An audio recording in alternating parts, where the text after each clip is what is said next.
ভারী বর্ষণ আর পাহাড়ি ঢলে শেরপুরের সবগুলো নদ নদীর পানি বেড়ে অন্তত 15টি গ্রাম প্লাবিত হয়েছে।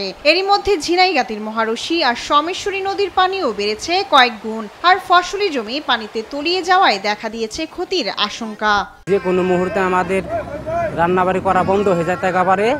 আমরা সরকারের কাছে আবেদন জানাচ্ছি আমাদের দিকে একটু লক্ষ্য রাখার জন্য। বাড়ি ঘর বেলায় গেছে, কোনো আবাদ করা পাইতেছি না, আমগর কিছু সাহায্য করুন আপনারা।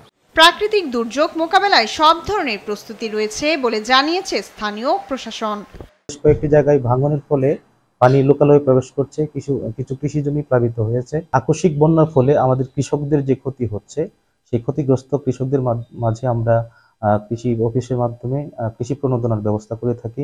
পানি উন্নয়ন বোর্ড বলছে ক্ষতিগ্রস্ত বাঁধগুলো পরিদর্শন করে শিগগিরই স্থায়ী বাঁধ নির্মাণের উদ্যোগ নেওয়া হবে।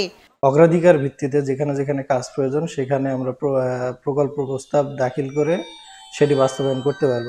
এদিকে একের পর এক বসতভিটার মাটি ও ফসলি জমি গড়িয়ে পড়ছে কুড়িগ্রামের বিভিন্ন নদ নদীতে।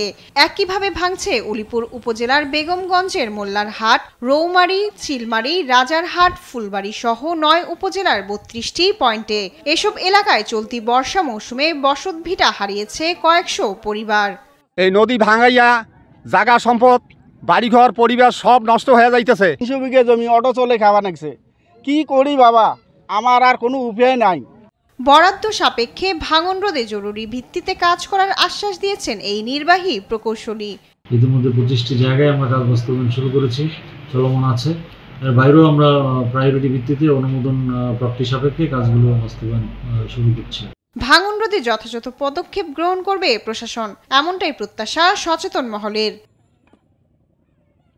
শায়লা খান, নিউজ ডেস্ক, দেশ টিভি।